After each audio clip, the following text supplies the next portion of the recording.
Welcome to the GOATs, where we go deeper than just the splits in training and into the minds and philosophies of the world's best trail and endurance athletes to find out what they can teach us about this little thing that we call life. I hope you enjoy.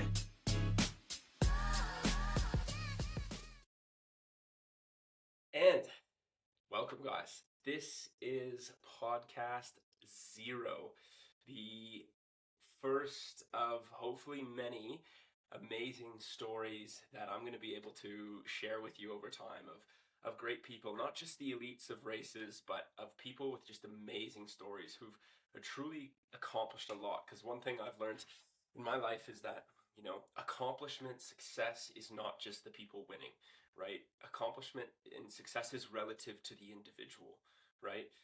Someone who was already naturally really gifted and, they cut 30 minutes off of their marathon time to run it close to the 2-hour mark, is just as successful as someone who runs a marathon in 5 hours, but takes an hour and a half off, right?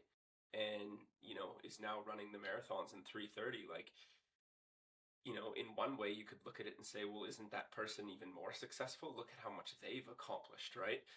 And so this podcast to, help you guys understand where I want to go with this podcast is going to be something where we dive much deeper than just the specifics of, how much they were able to accomplish, the wins they've had, the times, the splits, the training, the science, the data. That stuff is important. I love it personally myself, but the mental side of things comes first, right? The individual, the human, how they think, how they act, the decisions they make, what things in the world mean to them. That's where success starts, right? And that's where it then becomes the outcome, right? These are the intrinsic motivators of the human or the individual. And as we know, and as we, start to learn, is that every individual is able to achieve success in a completely different way. And I think that's something that gets very lost nowadays, especially in this kind of like running culture and boom that's happening right now, is that we tend to see the one right answer, right? And Instagram is always filtering us this is the answer. Oh, it's zone 2 training, it's speed training, it's whatever. And realistically, as a coach now, what I've learned multiple times through in my life is that there is multiple different ways to skin that cat, right? I have seen athletes who run 60 kilometers a week, and do like 3 sessions of intensity in a week, and they're running just as fast, or sometimes faster in some of the shorter distance stuff, than an athlete who's doing 160K week, but it's all easy running, right? And so there isn't always, one answer, because at the same time too, there's variables of like how many years has this person been training, right? And when we talk about training, it's not just running. A lot of athletes, right, they have these bases of having trained from when they're 5 years old in different sports, and it's like your body doesn't necessarily always know, right, the difference between, whether it's running or whether it's cycling or whether it's, sprinting around on a soccer field or whatever, you're strengthening a system. And that's one thing to always remember, is that, our success comes from, who we are and what we've accomplished in the past. And so I want to, give you guys the opportunities to listen to a bunch of amazing people who've achieved a lot of amazing things in their life. And like I said, not on the workouts they're doing today, but on the way they've carried themselves in the past, the mindset shifts that they've had that have allowed them to maybe have that breakthrough, to then start achieving so much more and being that much more successful because they changed the way they thought about something, or they saw something one way and then all of a sudden, they're seeing it in a different way, and that's when they had that breakthrough. Like, this is where success is created, right? Not in the zone 2 training, not in the threshold. Like, we all know these things, right? And so I want to help you guys dive a little bit deeper into some amazing minds and try and help, get some answers for yourself. This isn't about copying someone else's blueprint. This is about, listening to someone else's story with an open mind and deciding for yourself which part of what they're saying and the things that they've done and the way they've led their life can relate to you and add to your story. And so Guys, I'm super excited to be on this first conversation with you guys. And the best way to start it off is I'm going to be sharing my story and my journey today. Um, you know, I'm going to be having some amazing people on in the future, and I figured, let's get my story out of the way, so there's no questions there, and we can get on to the much more amazing stories that we're going to be listening to and being a part of and trying to understand at a deeper level. So, yeah, I'm really excited today, and I guess we will get on with my journey in this amazing world. For those of you who don't know me or don't see it in the titles or anything, yes, my name is Quinton Gill. I'm, living in the Blue Mountains in Sydney, Australia. And I'm a father, I'm a partner, I'm a coach. I'm an aspiring trail athlete, or I don't even look at it as an aspiring trail athlete. I just look at it as someone I just love to be in the mountains, right? And luckily enough, we have this sport where I can compete in the thing that I just love to do every day and will continue to do every day for the rest of my life. Um, when I was a kid, we go back to, the best way to understand someone is to start understanding where they come from, right? It adds context to the full picture. And what you'll notice in my conversations with people is that that's always where I'm going to start, right? Because, we can't truly grasp the full picture of this person without having a little bit of an understanding of where they came from. Because all the decisions they're making today are probably impacted to a degree by the way they were raised, the environments they grew up in, and, the way they thought as a kid and how that shifted over time. So, my story, I was a very lucky kid. I had two amazing parents. I lived in a small town in Russell, Ontario, in Canada. And I had a pretty standard life. There was nothing too crazy. The crazy part about it for me was that I had some anger management issues. I wasn't a kid who thrived really well in the school environment as far as work. I loved interacting with people. I would have been probably dictated at that point as like an extroverted kid of just like loved socializing and loved what I reflect back on now is I was a kid who just loved what other people were doing.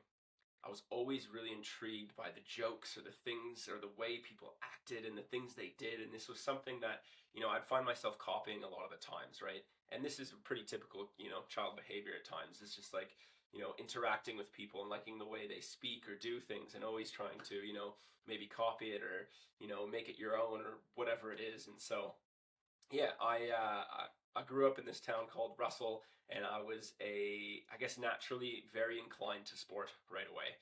Whether that was just my parents throwing me into sport constantly, or allowing me the opportunity to do that and to kind of take on any sport that I wanted. But I loved sport. Like it's hard to explain to other people if they don't have that same relation with sport. But for me, like competition was kind of my life. And competition was like the only reason I got good grades because my competitive spirit in sports would like trickle over into being competitive with like, not wanting to get F's, right? And wanting to also be the kid who's, getting some decent marks and, doing this and whatever. And so, any of my friends who possibly listen to this and know me will be like, yeah, Quinton was crazy competitive. Probably too much at times, definitely too much at times. It caused some bigger issues in my life for sure with that competitive spirit and not really knowing at the time how to control it, right? Um, as far as sports goes, my main ones that I really played were, soccer, hockey, and those were probably the two sports that I was playing kind of frequently since I was like, 4 or 5 years old. I think I started hockey at 7, but played that kind of all season, all year, all the way going through. And then in school, it was like any sport I could get my hands onto. Like in high school, I was, playing badminton. I played basketball. I played football. I was on cross country. I did track and field. We did volleyball. We didn't have any swimming, but I'm sure if we had a pool at school, I probably would have did that too. It was like, any sport. And, that's probably the only reason why I was like getting athlete of the year because, I just, teachers probably looked at it and they went, well, this kid's done 8 sports and the next kid's only done 3, right? And it's like, I definitely Was not the kid though who, I had certain sports like hockey and soccer, which, I was talented in because I did a lot of it. But as far as, some other sports, I was able to pull some of that natural talent into those sports. But, realistically, I was never a master at anything. I always found myself really struggling to master any sport. I was able to thrive. I was able to be good at things. I was able to be talented in a lot of different sports. But one thing I realized growing up is whenever it came to, like, especially like with hockey, trying to find that next level, like, yes, I'd be good at school and I'd be on a competitive team, but then when I tried to jump up to junior level or to a higher level, I always found the mastery of things very difficult for me. Um, or, having maybe that extra bit of raw skill and talent that allowed me to take that step to the next level. And whether this was because I just couldn't focus on one sport enough and I couldn't specialize in it, I would say that's probably the main reason, right? A lot of the people who were very talented and were that top level of athlete in that sport, they really just focused on that or maybe one other sport. Whereas, I was just like watered down by like trying to do everything all the time, right? And that kind of was a theme for a lot of my life. It was just trying to be talented at anything. Like I remember I look at when I was a kid, I was trying to be a really good drawer at random times, and my writing and drawing is terrible, right? I was trying to I've done PT, I've been a chef, I worked for maintenance on a golf course, I was trying golfing at one point. I've kind of always been interested in just experimenting and trying to do everything I can. But like I said, when I was a kid, um, I think what started happening, and this is a reflection, right? This is not how I thought in that moment. When I was a kid, we grow up a certain way with all of these norms and ways of living that we thought were ideal or correct. And so for me, it was like as I was developing, sport wasn't a pathway of success at that time, right? And so while I was, loved competing and doing my thing and had opportunities, the focus was okay, we go to school, we get good grades, we get a job, we, yeah, try to go to university, and then we try to find a real job that pays you well. And this was something that I was constantly convinced of and told by everyone around you that that's the way to go. And when you do these things that are kind of outside of that, it's like, oh, that's just a fun hobby. Have fun with it, but like don't get too distracted or drowned by down by that. And constantly tell anytime I wanted to do something a little bit different, right, or in a little bit of a different way, I was told like, yeah, that probably won't work, or blah blah blah, or good luck with that, or have fun, thinking you can do things this way, or whatever. And what I think I noticed over time is that for some reason, something that was tied to my spirit and me as a human was wanting to do things differently. I don't know why, but I've always had this draw of wanting to do things a little bit differently than other people.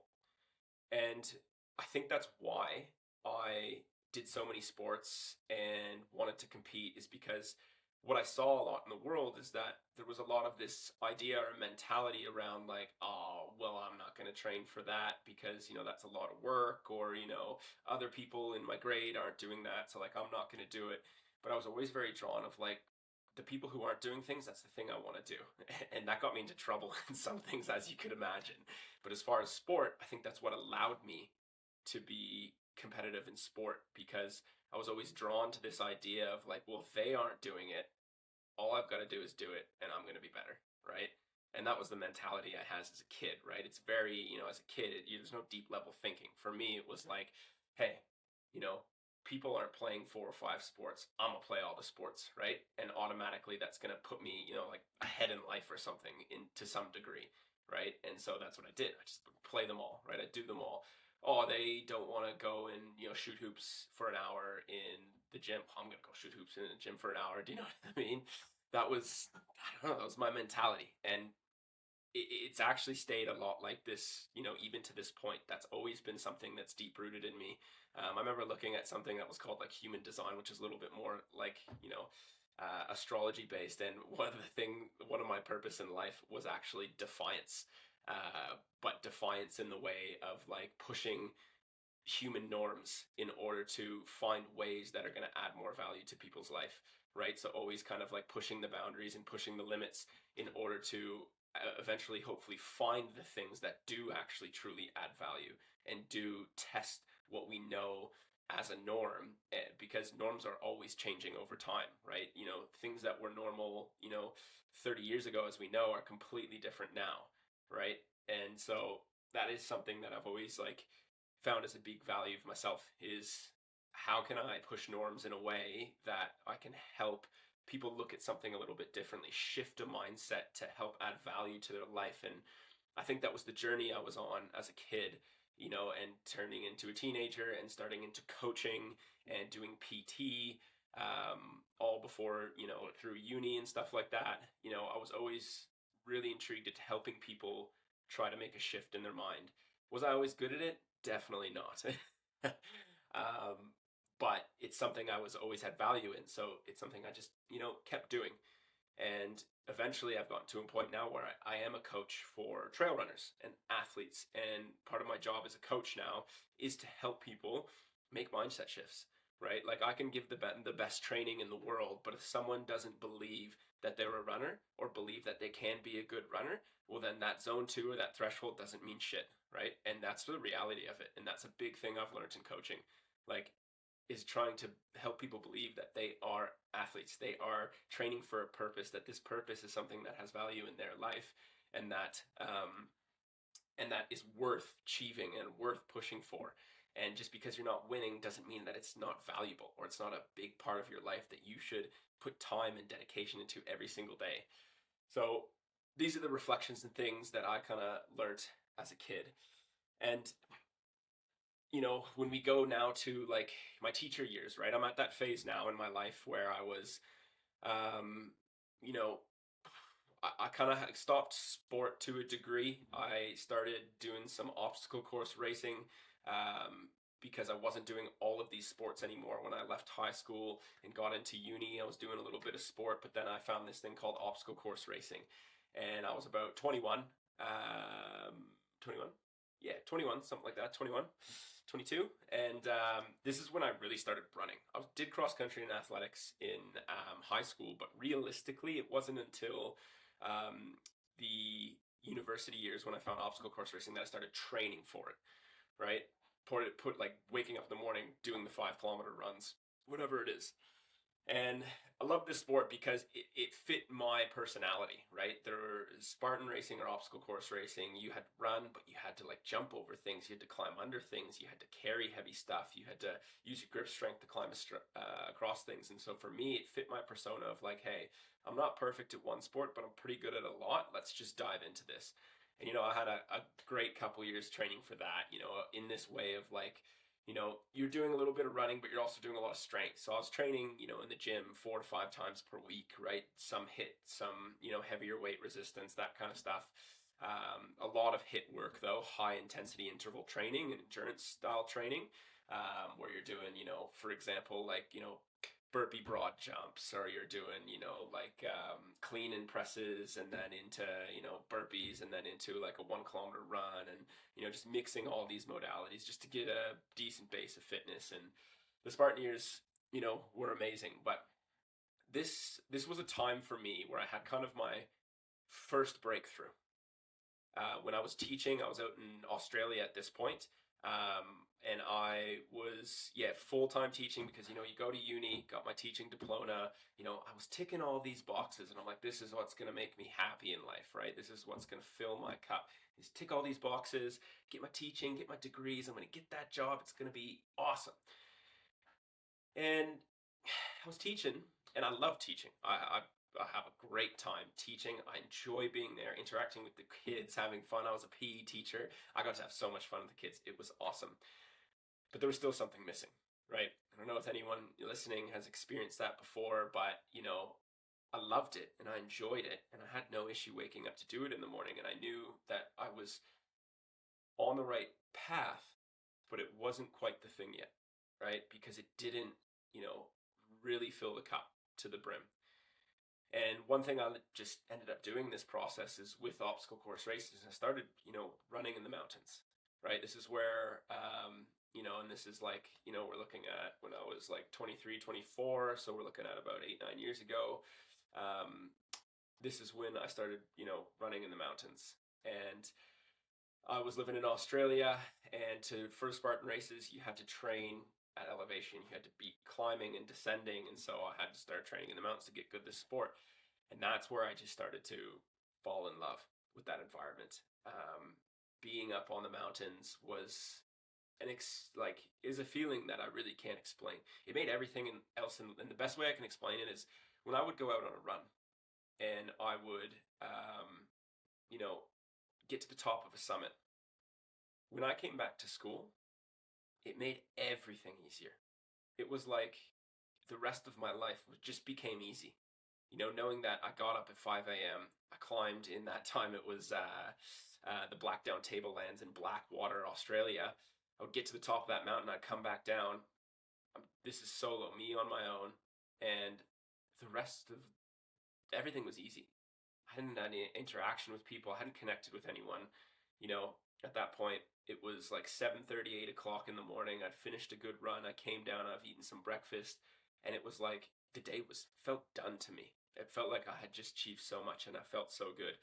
And it was from those points where I just started to realize just how much I loved being in that environment, being on those mountains, getting to a summit, getting back down, finding new land and new terrain, to run on and to experience and to take in.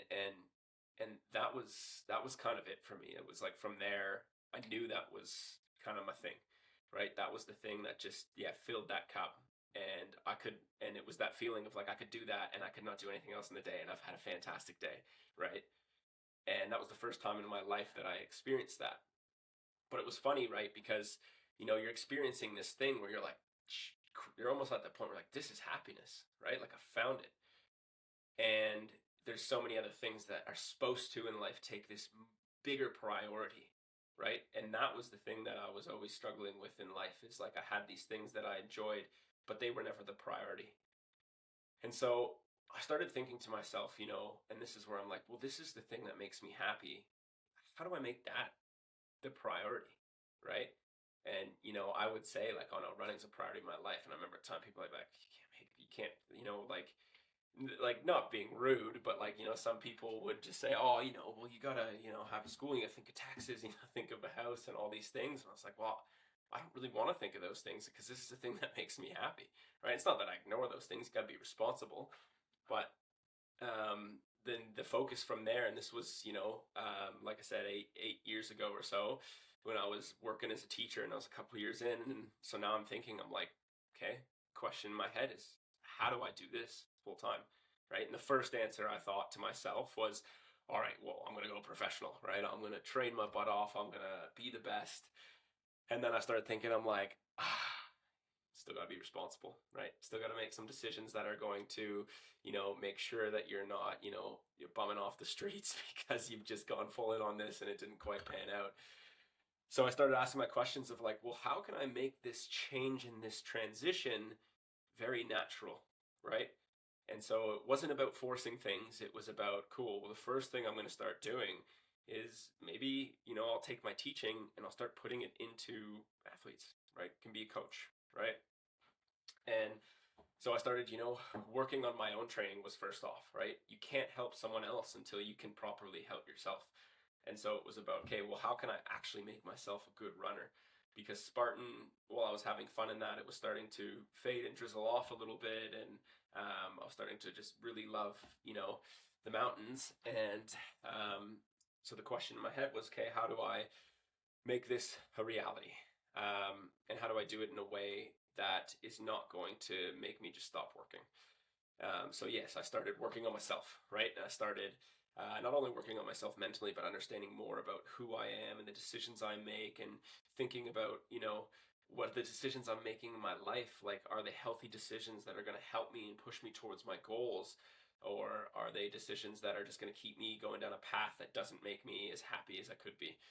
And so, yeah, so I was working on that. I was working on my, training, and working on, this is where I started going into the different, zone 2 threshold tempo, how to train properly, how to manipulate a physiology to get the most out of itself. And I started to have my first big breakthroughs in my training, where I went from having a certain amount of fitness in the Spartan world and just the kind of easier running I was doing, to all of a sudden I'm starting to get fast. I'm starting to run, I'm breaking all my PBs, marathon, half marathon, 5K, 10K, etc. Um, and so, cool, I'm like, sweet, I'm starting to get an understanding of, the physiology of myself and how to manipulate that physiology, recovery, adaptation, learning about all these things, right? And then it's like, cool, I feel comfortable that I can start helping some people. And I had friends reaching out to me about coaching and running and stuff like that. So I just started naturally working with them. Still working full time as a teacher, right? But I just started slowly seeping in this other aspect of my life into the current, aspect of my life. And obviously this time, I was, within girlfriends or single at times or whatever it is. And then, yeah, started coaching, working with friends, building a platform, a basis, a structure that, is going to work with them, asking for feedback, whatever it is. And then eventually I did, continue teaching. I met my partner at the time, Brittany, right? And she, um, at this time, my coaching business was about to start. I'd met her. I was working with some friends and stuff with coaching. I had started to build a platform. And then I was like, all right, it's time for me to build my business. And this is where the goat farm came to life. This is where my coaching business, my now podcast, business essentially came to life. And at this point, I was going through this process of, okay, I can't go in all in on this because I have a partner. And the reason I actually started the goat farm as a full proper business, because we were having our first child at that time, and that was Isla. And so for me, the motivator, and this is what I believe, everything is about, is like, what what decisions can you make that are going to help you get to your goals, and what decisions can you make that are going to not help you get to the goals? For me, the moment I had my daughter, I was like, I want to be there for her for anything at any time, right? She's got a cross country. She's got, something that she's excited for, proud of, that she's doing at school or whatever it is. I want to have the flexibility to be there for her no matter what, right?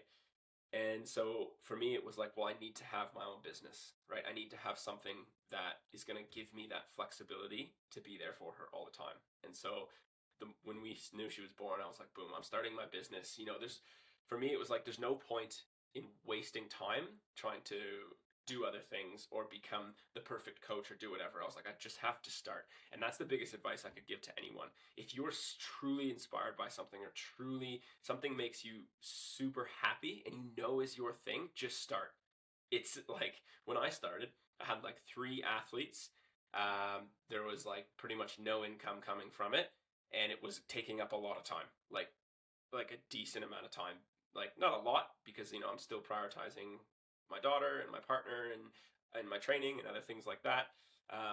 But for what I was making, it was taking up a lot of time. And me and my partner had some, arguments and discussions about that, because in my head, I'm like, no, like, I'm going to stick to this path and it's going to work and I'm going to get it done, because I'm not going to quit. And I know if I don't quit, I'll find that success. And where my partner's like, oh, but you're only making this money and it's taking this extra time. And that did, add some conflict to our relationship for sure. But, I am pretty stubborn at times, and I stuck to my guns, and I knew that this was going to help me be the difference down the track later, right, for my daughters. And so, yeah, over time, this is where I then started into a new job called Unleashing Personal Potential with Up. It wasn't really a teacher at this point anymore, and was working with kids in classrooms and auditoriums and stuff, doing well-being workshops, helping them understand more about their mental health, right, and how to make decisions and how to make friends and different things like that. It was an amazing experience, and I actually think it was the perfect piece of the puzzle to coaching, because, yeah, as much as it was for kids, there was so much to unpack and learn about within these programs that I learned myself. And I was able to take my physiology that I'd learned and the mental health side of things and put them together, right? And that was a piece of the puzzle that just kind of naturally, I don't know, flowed in itself and worked out. It wasn't something I intentionally did. I didn't go into up to do that, but I guess I got lucky on that front that those things worked so well because I had the physiology and the understanding, also from my human kinetics background in uni. And then I had this mental piece as well that I was able to put together. And that's when coaching did start to really take off. I started to feel really natural. My structure started to feel really good. I was getting good feedback from this still only like 6 or 7 athletes that I had. But yeah, things were starting to go in a right direction. But still nowhere near becoming a full-time thing. And this is where I started going, okay, now I've got to be the businessman, right? And to me, that is something not natural at all. Being the businessman was like, no, like I don't like selling myself. I don't like to say, hey, look at me, let's I'm awesome, come coach with me. It's a tough thing to do. And that probably came from other things back in my past of like being that athlete and always wanting to win and maybe sometimes being a little bit of a show off, or maybe bragging about winning or different things like that I did as a kid when brains just thinking about what it wants. And so later in life I started struggling with doing that now because it was, I guess, a little bit of trauma of being picked on for being a show off and different things like that as a kid, or getting picked on for actually being that athlete who would do everything, and it's like, oh, he's such a try hard, blah blah blah. And so yeah, I struggled, selling myself, and I still do to a degree. But I've come to the point now where I've realized that what, I've kind of put my ego aside, and it's like I'll share my story, and people who like it, and people who don't, and that's okay, right? Um, and yeah, so yeah, I was at this point now where in my coaching, um, I was trying to be the businessman, right? But it didn't come natural. It didn't feel well, and honestly, I wasn't getting any extra out of it, right? I was trying to, put some ads up, and I was trying to do this and maybe sell myself a little bit and do some posts, and I just didn't like it at all, at all. And so I thought to myself, okay, you know what? I'm just going to do the thing I love to do, right? And I came back to that roots again, right? What is the thing I just love to do? I just love to be in the mountains. That's the thing. That's the thing that makes me happy. And so this was where OCR and Spartan racing and my kind of like semi-professional time in that, I guess, had kind of ended because I didn't like the way Spartan was going, having worked with some of the people in the front. And I started diving into the thing that I love most, being in the mountains and spending lots of time in there and going back to refining myself again and training myself. And the biggest thing for me, the biggest thing that I struggled with in the past was patience, right? I was so competitive that I wanted to do everything as fast as I could, as quick as I could, as hard as I could. A lot of my running, I was pushing, probably into that zone 3 like a lot of people have done constantly, and not really giving myself that ease. So when I came into this trail running world and I decided, with alongside my coaching, I'm not going to force the coaching. I'm just going to let it naturally and organically grow. And if it grows, it does. And if it doesn't, hey, that's life, right? And I'm just going to focus on my training as well as my partner and my family and still working. And what's happened there then is I started to have this idea of patience. I was like, what is one thing I don't have in my life, right? I started asking these questions, what do I not do? How do I not think? How can I now become someone who thinks in a different way that's going to open a new door for me? And for me, it was patience. I had terrible patience with stuff. Like I said, I just wanted to do everything as quick as I can. And so coming into this new sport of trail running, I created this program built around patience, right? The idea was that, I was getting injured, I was kind of having a really good year of training, and then I'd get injured, and then I'd have to build back up, and I'd have a good year, and then I'd get injured. And so I was getting to a good place of fitness, but it was always caused by this injury that would bring me back down. I had like 3 years of that. I was like, this has got to stop. Like, this doesn't work. And so the idea of patience came in, right? And how I sewed patience into my training and my philosophy was like, you know what? The best way to make sure that you don't get injured is to increase load or increase the stress on the body as slowly as possible, right? That was the answer I gave in my head. If I don't want to get injured, I need to increase the load as slowly as possible. Because ultimately, you know, some people would argue that and go, oh, well, you're not going to progress enough to get that fitness. But it's like progression, you know, it doesn't have to be quick, right? Progression happens over a long period of time, and it can at very slow rates, as we all know. So I was like, cool. What's a realistic amount to increase by per week, by per month, per year, whatever? And I got this number in my head. It's not relevant. It's not scientific. It's not whatever. But in my head, I said, cool. I'm going to improve at a rate of 1K per week, right? Most people would look at that and go, that's stupid, right? Like, that's not going to get you anywhere. But I started taking the long-term view, and I started looking at things and going, you know what? Instead of looking at things of like, oh yeah, over these next like block, I'm gonna be at 10K of running, and then I'll be at like, you know, 20K of running after like 10 weeks, right? Like that's nothing, right? There's no difference going to be made. But when you look at things from a long-term view, right? And you go, okay, well, what if I add that 1K per week, but I do that over a year? Well, now I've gone from running, you know, 10K, and the way I did it is I gave myself kind of 10 to 12 weeks of recovery and taper period within that.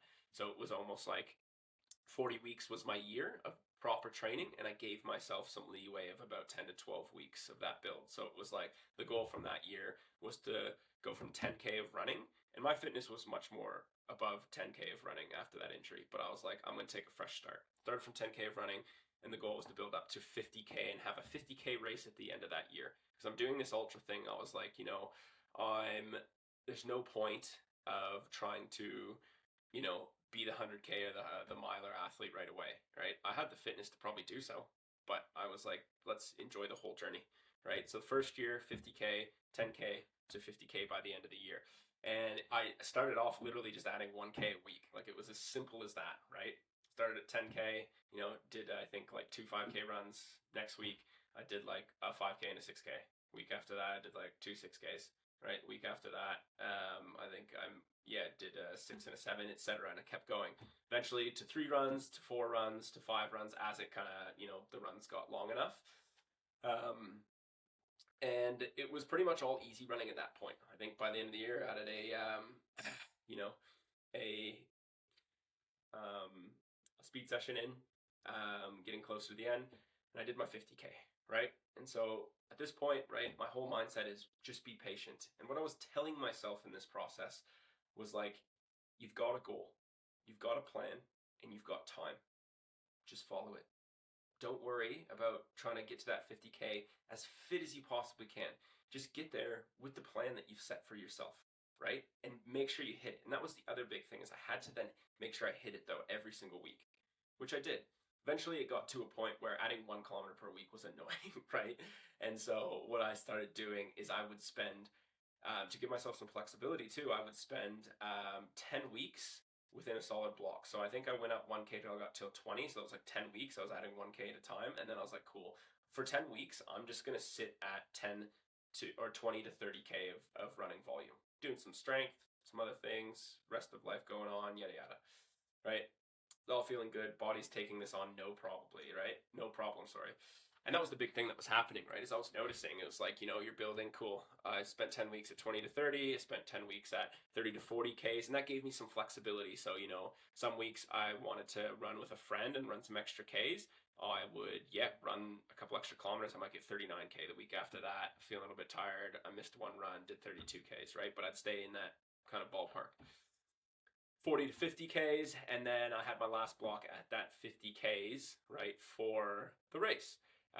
And, you know, the thing about it, what I was noticing is running was easy, like so easy. Like when I got to that race, like running 50K a week was, like, didn't feel like absolutely anything, no matter what other life stressors, full-time work and things were going on. Like it was cake, right?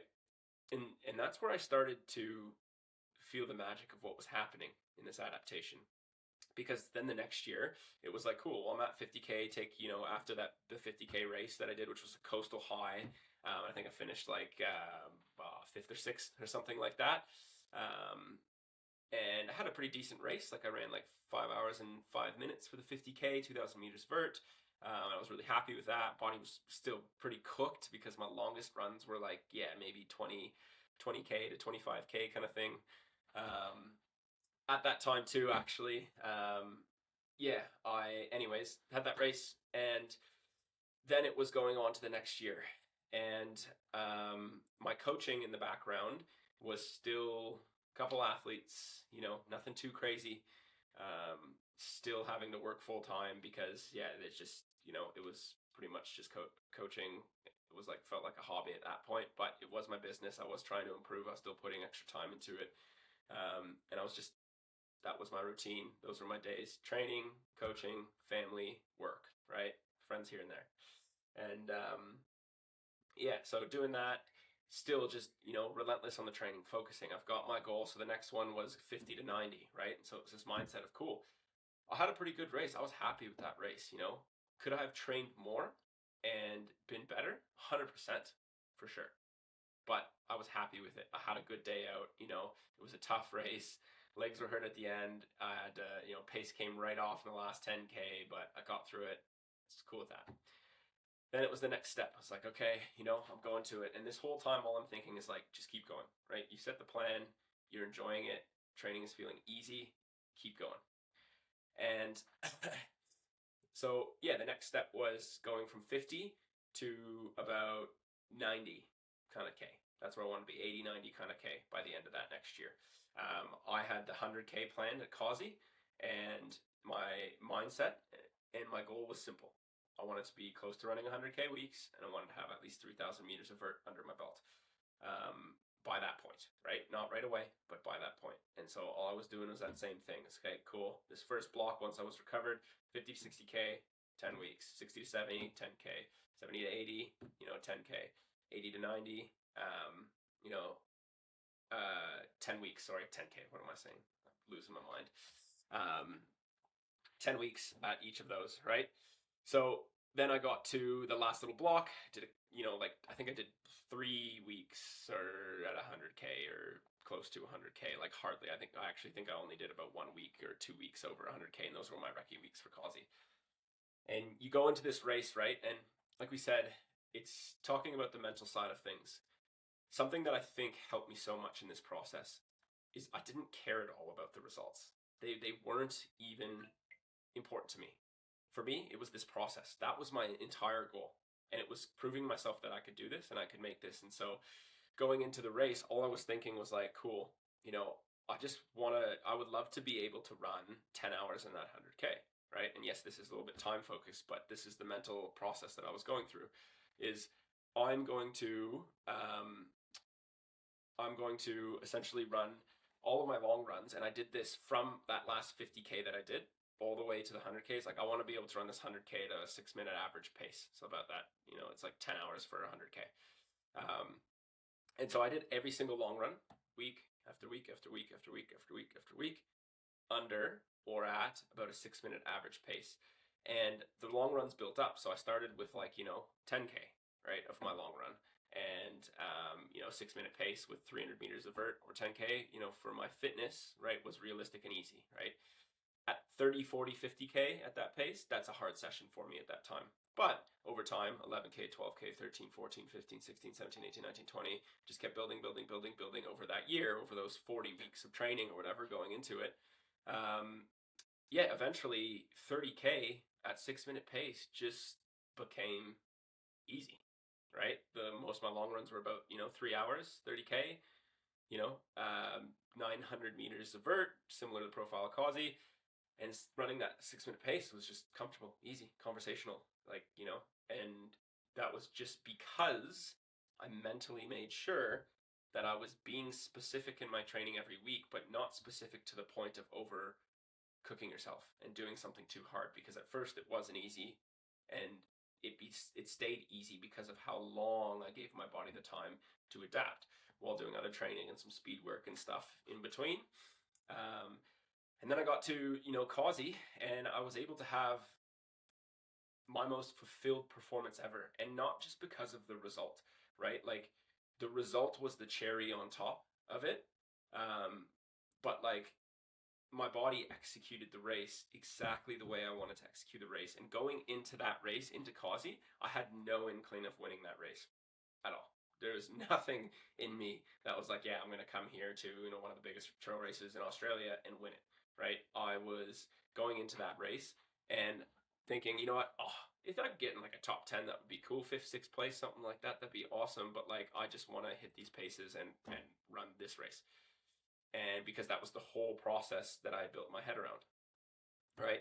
And so I go in and I just start running the race, and I really focused on fueling. I focused on nutrition. Like, this was my mindset, was like, do all the little things that you've been doing in training every single session, every single week, and just do that, right? And don't worry about what other people are doing.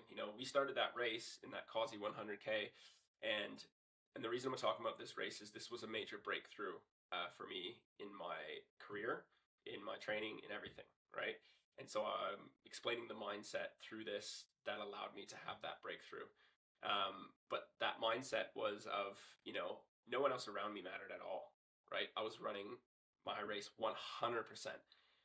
And to the point where there was all of these back and forths in the leaders, mainly with me, because I was running my race, which was very different to how everyone else was running the race, right? We started off in that first section, there was some downhill. So I actually found myself near the front of the pack because downhills have always been a strength. It's a place I can run fast and it feels easy and it doesn't take a big toll on my body. And then we got to the climbing section and I went back to like 7th place or something like that because people, were passing me, but I was like, I can't go faster. Like, this is what I trained at. This is how fast I can run. Like, if I go faster, like, I'm gonna die. And so, and it's my first 100K race. So, you're just moving. And I was just going through my race. And then what I noticed is about 40K is all of a sudden start happening is, I'm taking my nutrition, I'm over fueling, I'm hydrating like crazy, I'm getting everything in me. And all of a sudden, I see these other people who were chasing each other at the front, right? And you can tell right away they're not running their race, right? They're running the race that is unfolding them in front of them. And what happened is all of a sudden, these people just start slowing off a little bit. And I'm still feeling good. And I'm like, okay, I guess maybe they're having a rough patch, doing whatever. And I was like, well, I'm just going to keep running at my race pace, right? Because this feels great. And so, yeah, I kept moving. I had a little bit of attack because I knew there was a downhill section coming. And this was like 40K into the race, going to Guthaga. And I attacked that a little bit because I saw how much people were fading. And I was like, well, I feel really good. I should probably take advantage maybe of this. And I went and then, climbed up. And this is where, the cool story about this one was and this is where some mental battles kind of came in, is in this race, we had a big weather outage, or a big weather stoppage, sorry, because of rain and different things. And some people had it way worse. We were very lucky where we were. If anyone's listening to this who's in that race, like, oh, I feel bad for you guys because we were like cozied up next to the fires with like food at Perisher. Like, we had it easy. Some people were standing out on the side of the mountain in the freezing cold and in the rain. And that would have been hard. That would have changed your race for sure. But yeah, we got into the race, the Perisher, the checkpoint, and all of a sudden he's like, stop, we have to, stop the weather, or we have to stop the racers because the weather's too crazy. And yeah, I was like kind of frazzled at that point. I was like, oh my God, what's going on? I'm like, I'm having such a good day. I want to keep going. We stopped, other racers came in, we had some chats, and this was a really cool point for me because I'm starting to now learn new people within the trail world and stuff like that, and get to know some of these other athletes and their names and their stories a little bit. Yeah, and then it was, go time again. And so, the rest of the race was very much just one, they let us go at the same time. So I had an 8-minute head start, I guess, on them, which means someone would have had to beat me by 8 minutes in order to win that race. And so in my head, I'm like, well, I would like to cross first if I'm going to win. So I just like hammered the downhill after that. Ran really hard down from Perisher to Bullock's Flats because I knew that was a strength. So I utilized a strength in that moment. And then just tried to, go hard without going too hard, and then settle into the climb back up to Threadbow, which I did, and I just felt really comfortable, and I just maintained a pace, and all of a sudden my head is just keep running, just keep moving, don't walk, right? Step, step, step, one step after a time, and that's, you know, when you're in these moments and things start to get hard, and sometimes when your stomach comes into it, you can't really change things. But one thing I think is really helpful to do is just find a rhythm or a pattern that helps you kind of get into this flow state, right? Whether it's, for me, it's just the steps. It's like 1, 2, 3, 4, boom, boom, boom, boom, boom, boom, boom. And it was just about putting myself into this state of like rhythmic flow. Boom, boom, boom. And it's like you're kind of then separating, like, oh, I've got 30K to go, all these other intrusive things that are coming in your mind. It's like, no, it was just like boom, boom, boom, boom, step, step, run, run, run, run, sip, sip, nibble, nibble. Like it was, you are kind of getting into this little flow dance rhythm type thing. And that's something that helps me, is like just keep ticking over. And so, yeah, I was very, very lucky to have, you know, a race of my dreams that day. It was amazing. And, you know, looking back on it and reflecting mentally, it was because of that patience, right, where this started. The patience that I had around that race is what allowed me to lead to this breakthrough moment for me. Because what happened after that, right, is, you know, in the lead up, I was getting some cool messages because I was doing some recce's and stuff. People started to recognize what I was doing, and obviously, people started to recognize that performance, right? And so I got people reaching up for coaching, and you know, someone winning a race, I knew right away, I was like, that doesn't make a good coach. Just because I won a race, that doesn't mean I'm going to be a good coach. That doesn't mean I can teach and coach people how to be good runners. So it was super important for me from that point then on to become a good coach, to learn how to help people, right? Because I was now getting this, you know, people were like, oh, Quinton Gill, who's this guy? How did he do this performance, right? And they wanted to know, and they wanted to, you know, connect with me to see if they could relate on my philosophies of coaching. But the one thing I needed to really make sure I do is not just, you know, rest on, oh, I'm a good athlete, because that doesn't make someone a good coach. And so I was very lucky that this was the breakthrough race that not only helped me in my athletic career, but in my coaching career. And it allowed me to start creating this life. And when I reflect on it, I go, it's funny, when I was trying to be that business person, the thing that didn't naturally sit well with me, it wasn't working. Coaching wasn't working. It wasn't going anywhere. But when I just started truly immersing myself in the thing that I love to do, which was running and being in the mountains, right? That was the thing that ended up leading me to having success in the coaching business as well, without even trying, right? And like trying hard in one thing, but it leading to my success in another thing, right? Because they're correlated and aligned to some degree. And this is where, you know, fully transparently, it made me so happy, because I was like, I didn't have to go and like lie or sell myself or do whatever to get people to coach and work with me. I could just be myself and do the thing I love to do. And people who were drawn to that have come in, and I still coach some of those athletes now. And they're some of the best humans in the world. And I have such a great relationship with them. And I love, you know, the friendship that we have. And so that's something that's super special to me. And that's why it's such a breakthrough moment, because these people are still in my lives from that moment, as an athlete, as a coach, as a friend, as someone who knows my family and my kids, like, and that's so cool, right? And so, yeah, from there, it was about what themes or what values, what in my head helped me get to that point. Patience was one. That was massive, right? That was something that I was not good at before, being patient. And trying to master the art of patience was one that allowed me to have that performance, right? Um, the other one was being more humble, right? When I was in Spartan, I was also someone who I liked to work hard. Competition, it was about winning, it was about this. When I took the focus off of winning and just on my process and my journey, man, like things fell into line, right? Like so much easier. And so patience, right? Getting rid of desire. That's probably the better word for it. Patience and getting rid of desire, right? um, Thinking about the things like, you know, we want things because of the way they stimulate us, but are those things a healthy attachment for us, right? Are they going to actually point us towards our goals? And the answer was no. Like the desire of winning a race, or, you know, the desire of being famous on Instagram or doing whatever, like chances are those aren't the things that are going to point you towards your goal.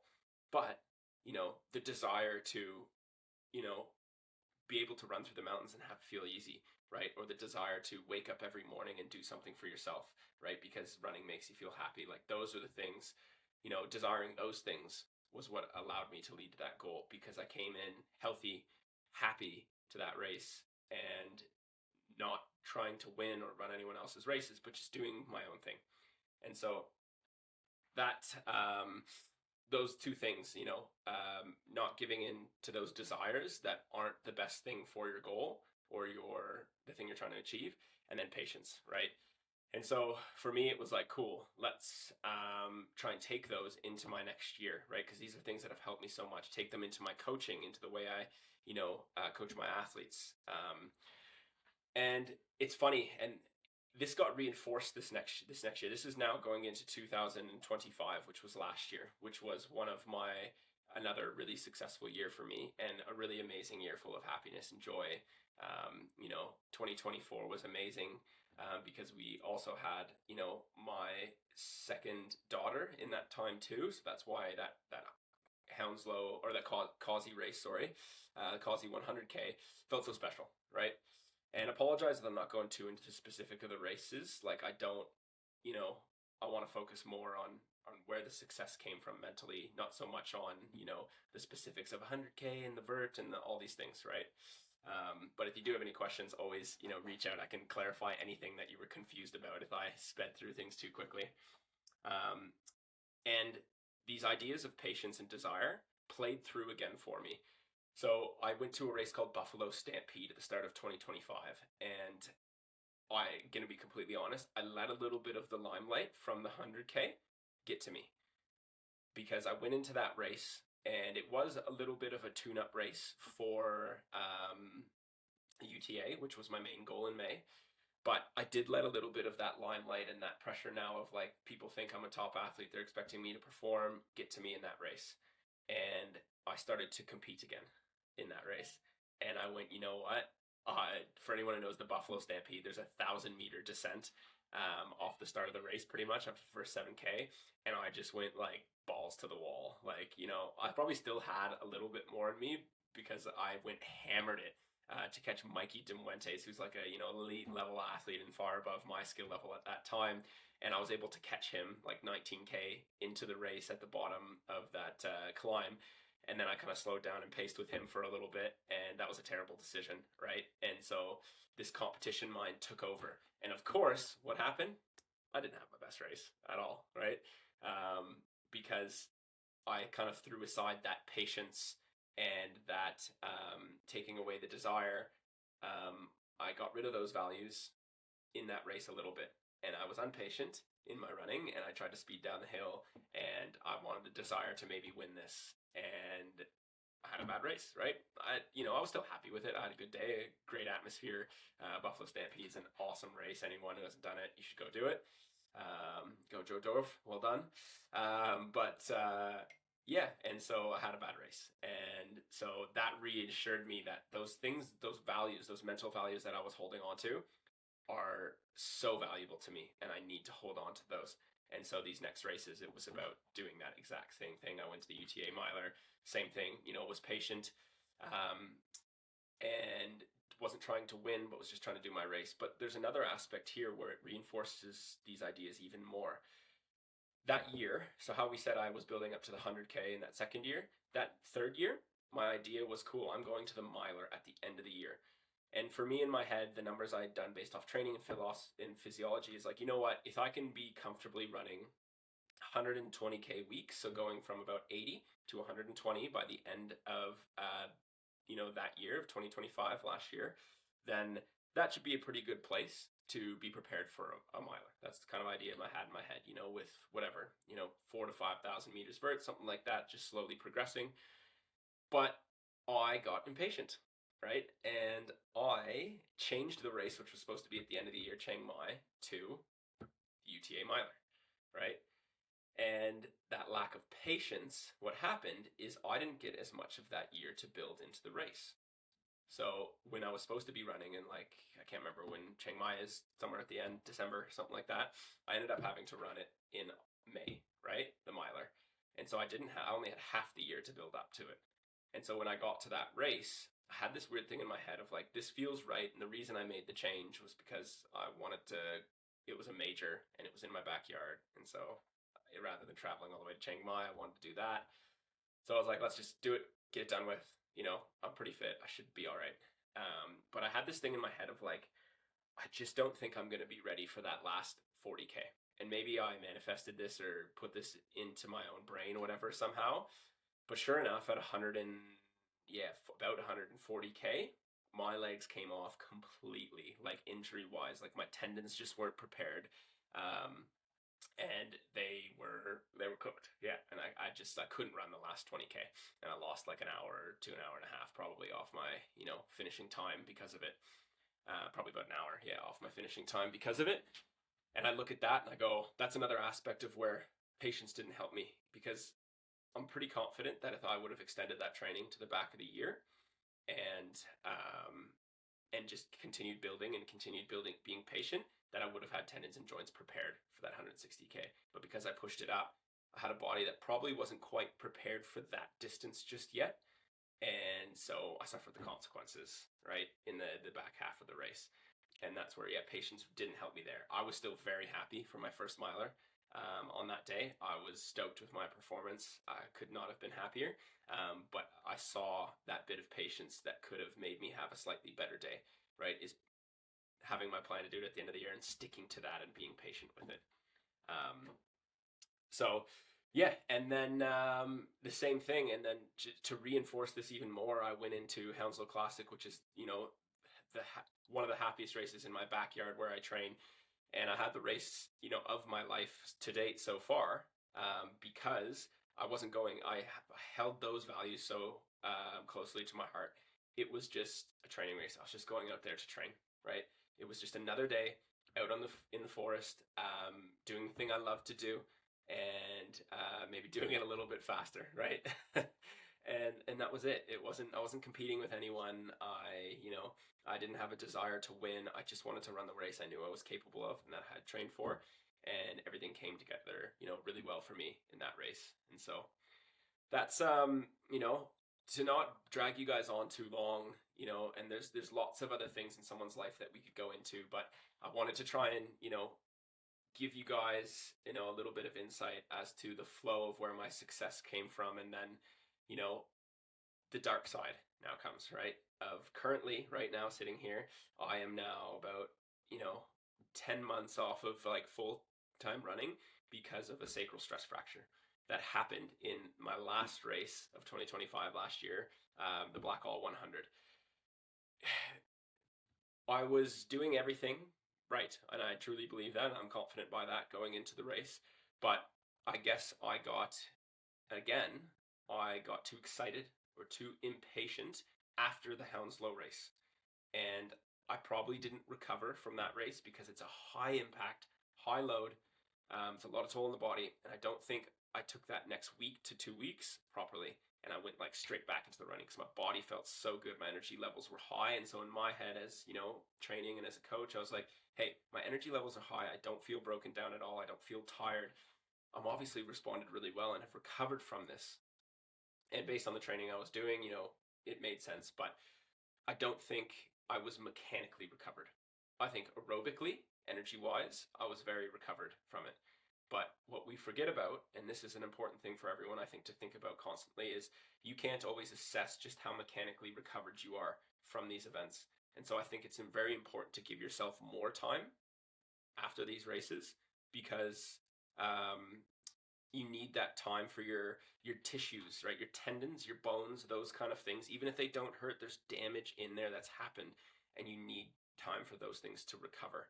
So I didn't give them those times, and that's where I think this ended up happening, right? Bone stress things accumulate over time, and I think after Hounslow, because of the high impact and the training leading into it that was very high impact, I needed to give it more time in those next 2 weeks after. And I got so excited for Blackall that I went into like a 90K week with like 2,000, 3,000 meters for like the week after Hounslow, when that should have definitely been like an off week to let the tissues recover and down, and then carried into my training from there going into Blackall. And so at the starting of the Blackall race, I got a um, I got a stress response. What I think at this point, it felt like just a muscle spasm, but I got a stress response, and then I ran 100K on it, and you know, it didn't really feel like anything until about 40 to 50K in, when it then turned to a little bit of a stab pain. And anytime I had to slow down my pace to manage it. And at that point, that's another thing that I've learned, that I go, you know what, if I have to slow down or I have to change my ways in any way to keep running it, I need to stop, right? And I had to do that, right? For me, in my head at that point, I was like, well, as long as my mechanics don't change, I'll be fine. And I didn't have to change my mechanics. It's not like I was limping. I was able to run with good form. I just had to run slower in order to not let it be super painful and to manage, the running. And so I did that. But the second piece of the puzzle, I think, is even if you have to change your pace, you got to change anything to keep running, you should probably just stop. And that's the thing that I've learned from this process is like, you know, I thought it was just muscular and I thought it would, be something I'd be able to get through after in not too many weeks. And that wasn't the case because it's been 10 months now. And there's a whole other story behind that injury, 10 months, that I would go through, but I'm not going to go through, at this point, right now, just for time. And yeah, so, ran that race, finished with a stress fracture in the sacrum. I didn't know at the time, to kind of go through this process quickly without dragging it on too long, is I took the first like two weeks off, 3 weeks off, I think, kind of thing. I maybe did a cycle or two in there, and some hiking and jogging just to test and see how it was responding. But took that time off, and then I got told that it wasn't a break. So I got told by doctors after a scan too, and that scan, and this is where I actually want to explain this to help people. I got a scan from the doctors, an MRI, an ultrasound, a CT, and yeah, CT, MRI, ultrasound. They all came back negative. A little bit of inflammation in your glute. That's what all the scans came back with. And I'm like, really? Okay, just glute inflammation. So I was like, I can keep running. So this next couple weeks, I was trying to get into running, and it was just like, it was bad, right? It was starting to like hurt, and I was like, there's something wrong with this, right? Like, it's not right.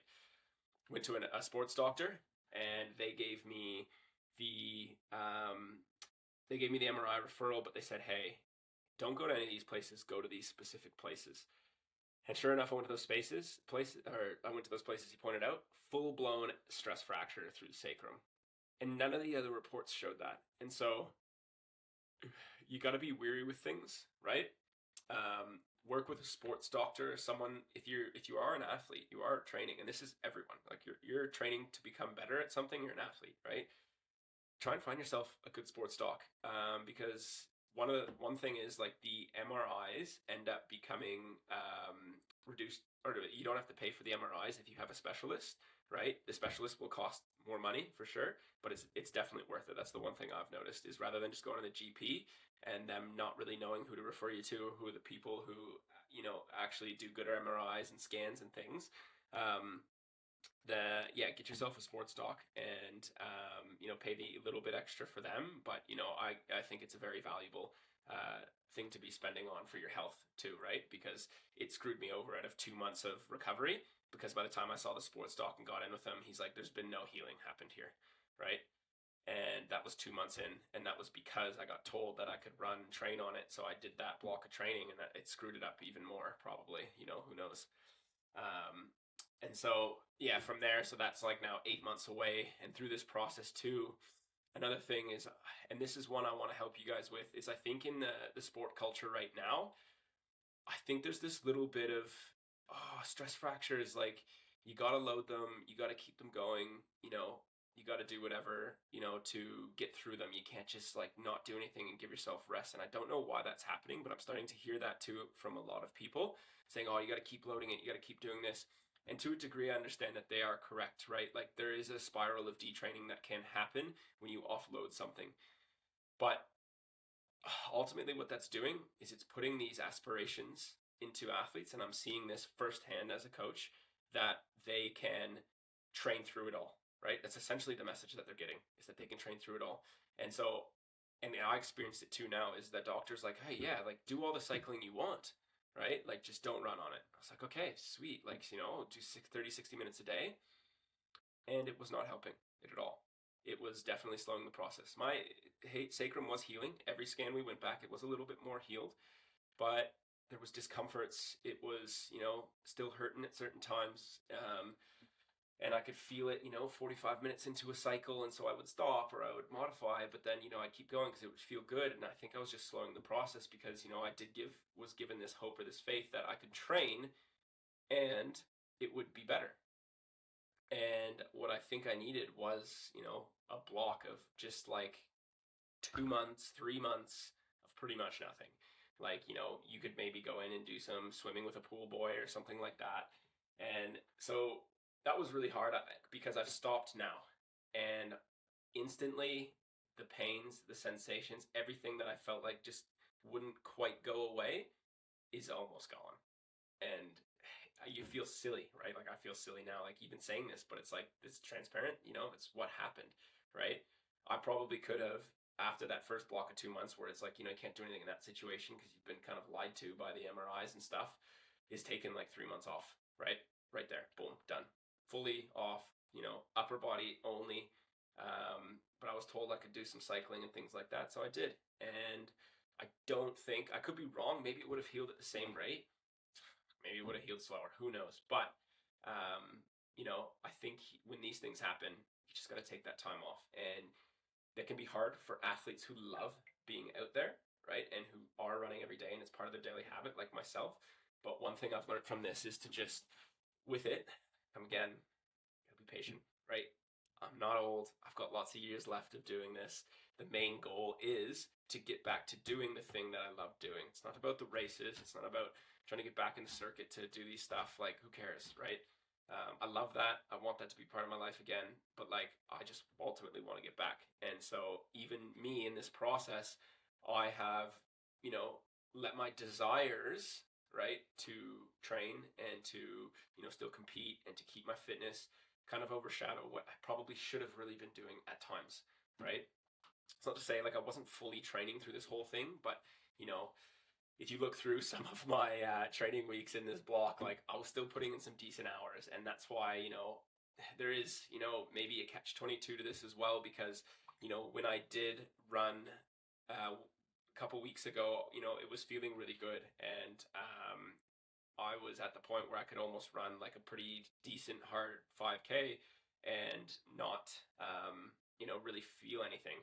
And so I had gone out and done a 5K at this local park run, and I ended up like running like a PB on that course, and doing it with some gas in the tank because I couldn't fully send the downs. And so it's like, that training that I was doing has obviously kept some really good fitness, which is awesome coming at recovery, but at what expense, right? And that's what we don't know, right? I could have taken the 3 weeks off and I could have been able to build back fitness and been even better.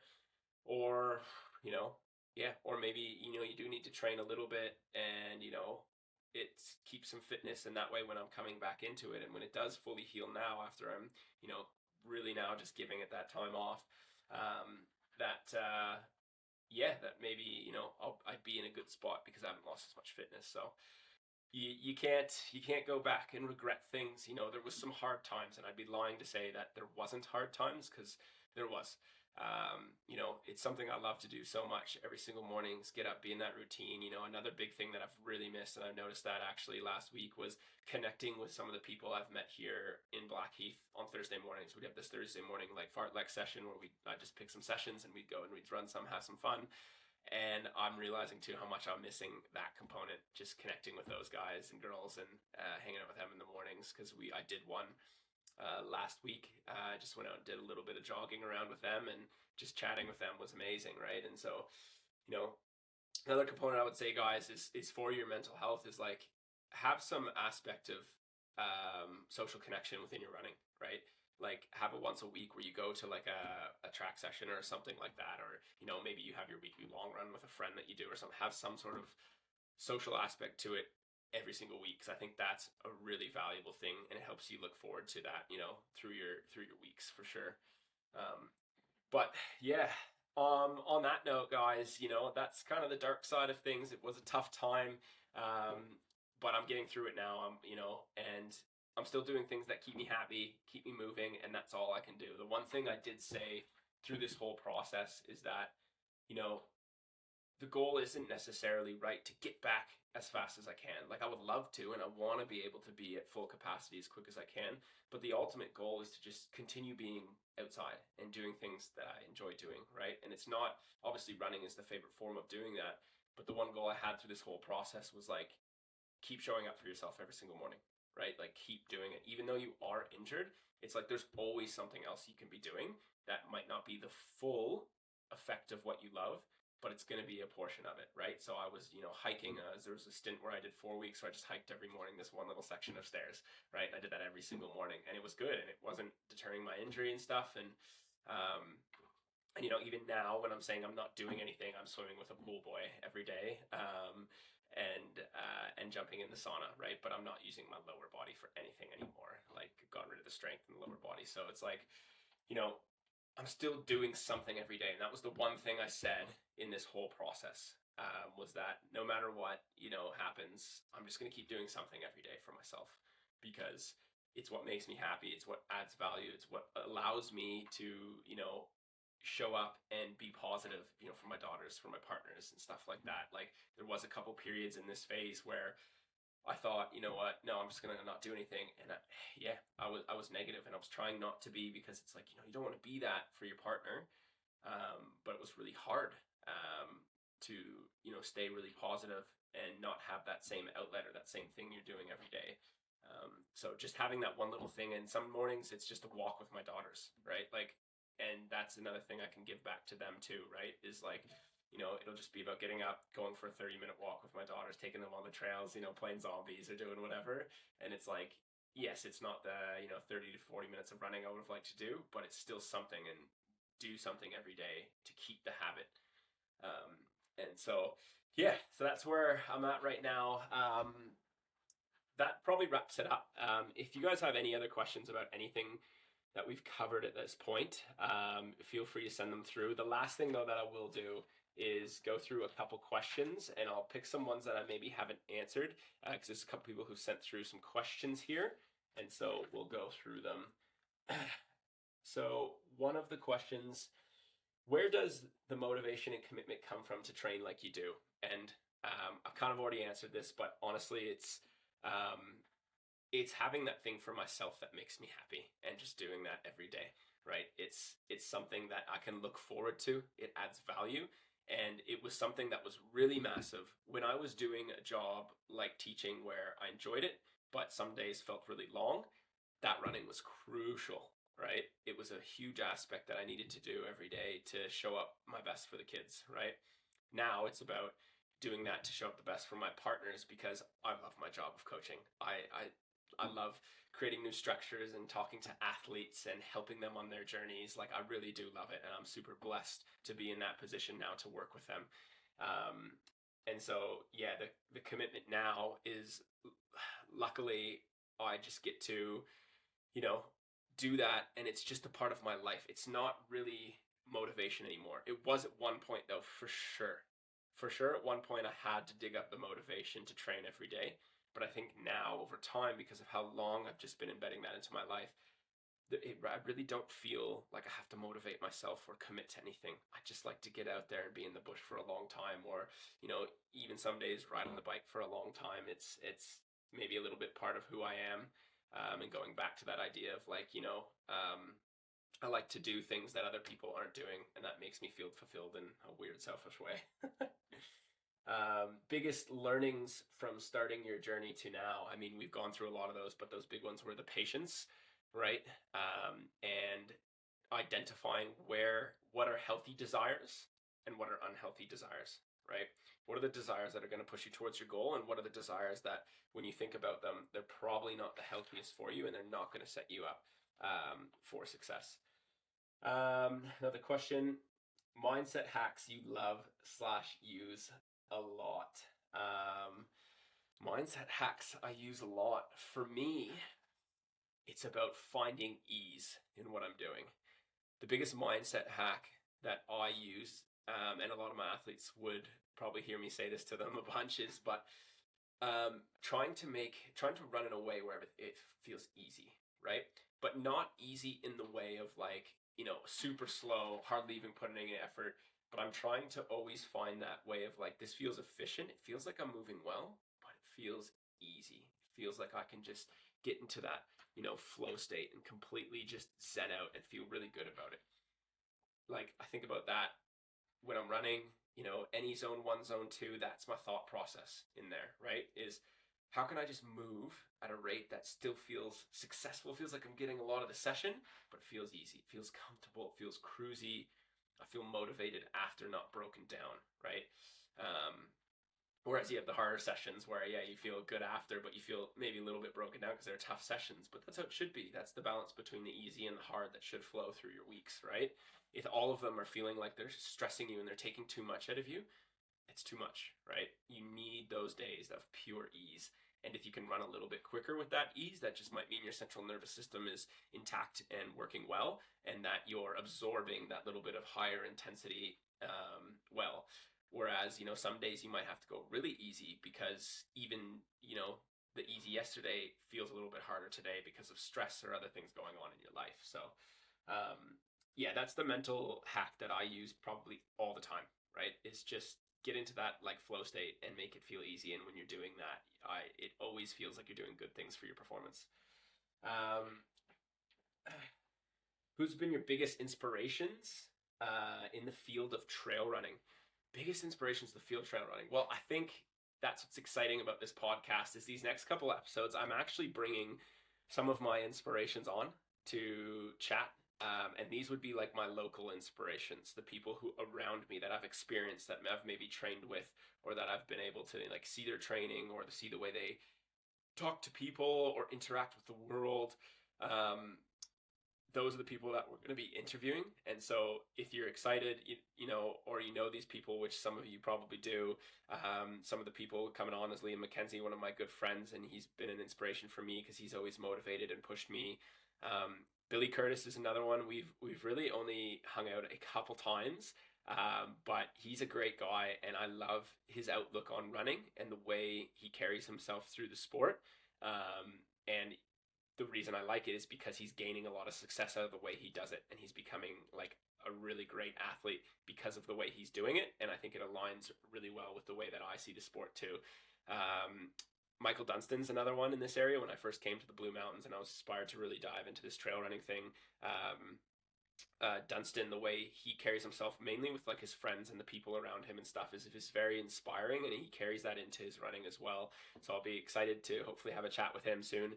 And another one is Ben St. Lawrence, and for me with him, the reason he inspires me is the way he connects with the earth when he runs. If anyone's ever ran with Ben St. Lawrence, the way he runs on the earth is a very inspiring thing to watch.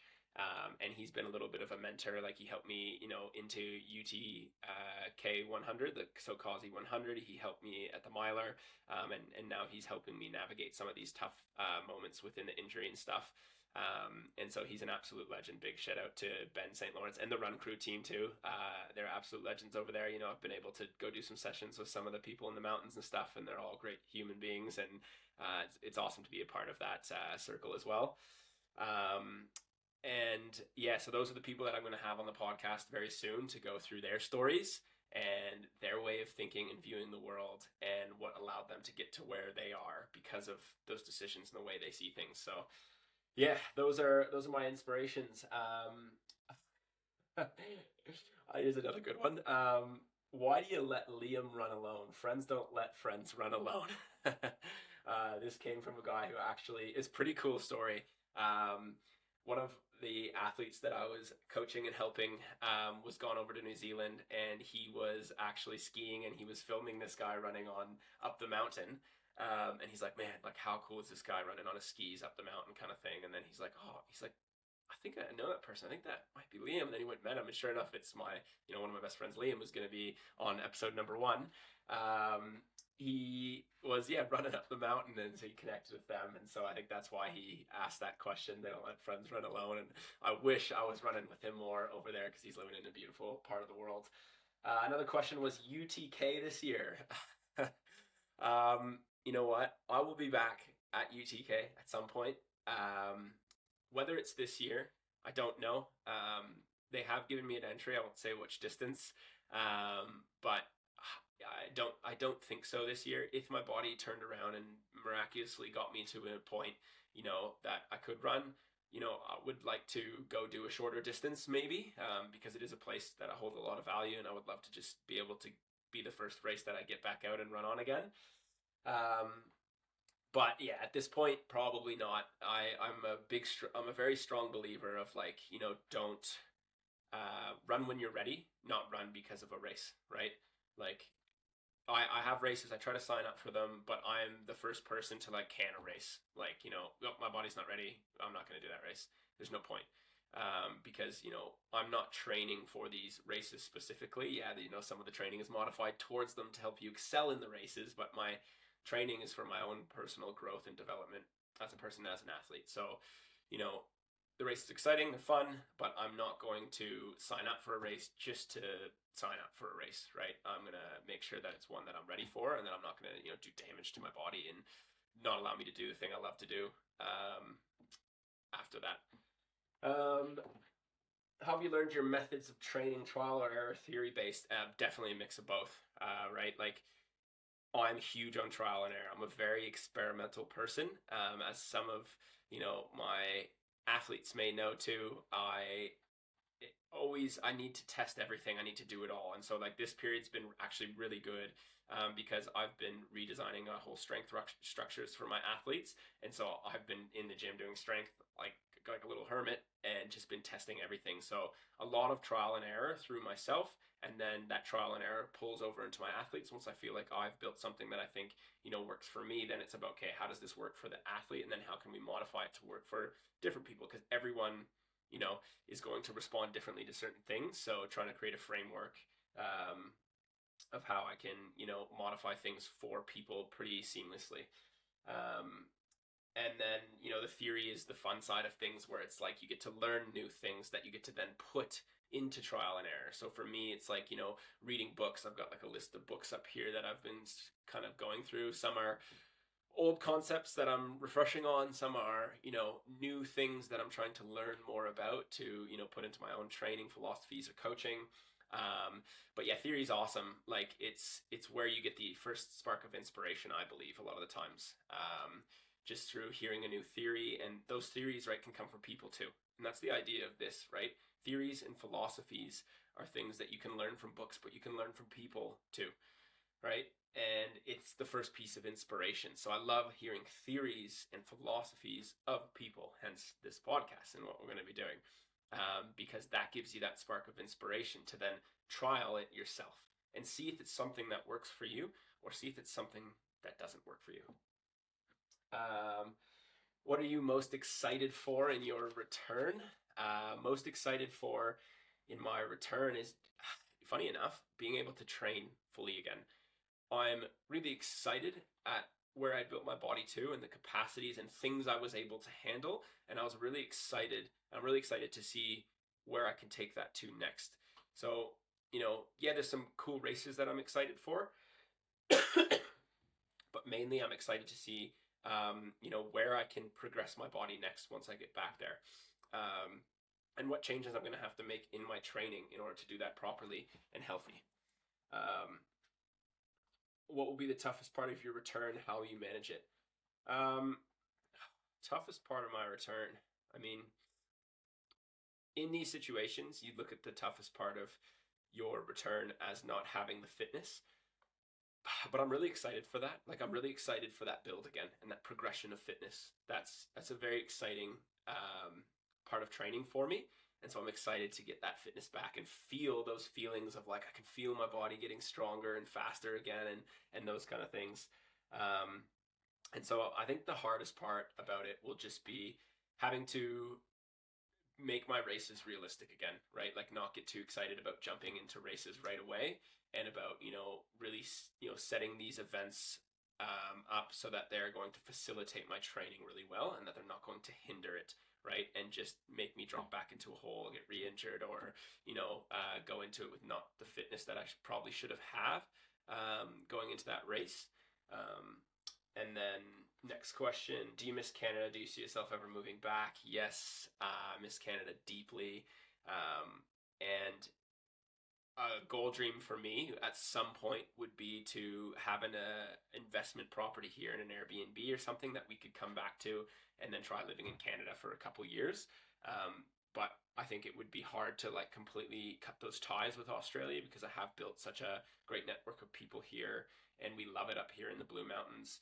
And so it would be really hard to, I think, yeah, move back solely just and not have maybe some sort of investment property or place that we can come back to and maybe stay in for a couple weeks to reconnect with people here and family from Brit's side and stuff like that. And yeah, so on that note, guys, I just want to say thank you so much for listening to my story. The next story that we have coming up is Liam McKenzie. That's going to be episode 1. And we had a really good chat. I filmed this after my conversation with Liam, just whenever I had some time. But we've got a lot of other people, like I said, in the Pipeworks coming up. A couple people that we're also going to be having on here who have also confirmed is Holly Ranson, Beth McKenzie, and Emily Mann. So that way we can get some of the female perspectives and stories in here as well, which I'm very excited for all of those conversations. So yeah, stay tuned and like, subscribe, and we'll see you at the next one. Happy trails.